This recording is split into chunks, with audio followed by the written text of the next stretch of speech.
teka muna, habol natin to. DSWD, nagbukas naman ng bagong warehouse. Para po ito dito sa pagresponde sa Bagyong Kerubin. Detalye na balita mula kay Val Gonzales. Val, good morning. Good morning, Kuya Angel. Inaasang mas mapapabilis pa ang paghatid ng kagyat na tulong sa mga biktima ng anumang kalamidad sa Region 4A o sa Calabar Zone.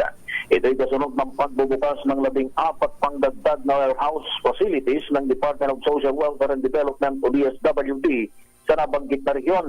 Ayon kay Calabar Zone Regional Resource Operations Section Head Jesse Jerusalem, sa ngayon ay mayroon ng 72 warehouse facility sa Calabar Zone. 5 rito ang pag-aarit pinangangasiwaan ng DSWD, habang ang 67 naman ay nasa ilalim ng kasunduan at partnership sa mga LGUs. Kabilang sa mga ito ay ang 6 sa Cavite, 10 sa Laguna, 11 sa Batangas, 6 sa Rizal at 34 sa Quezon Province.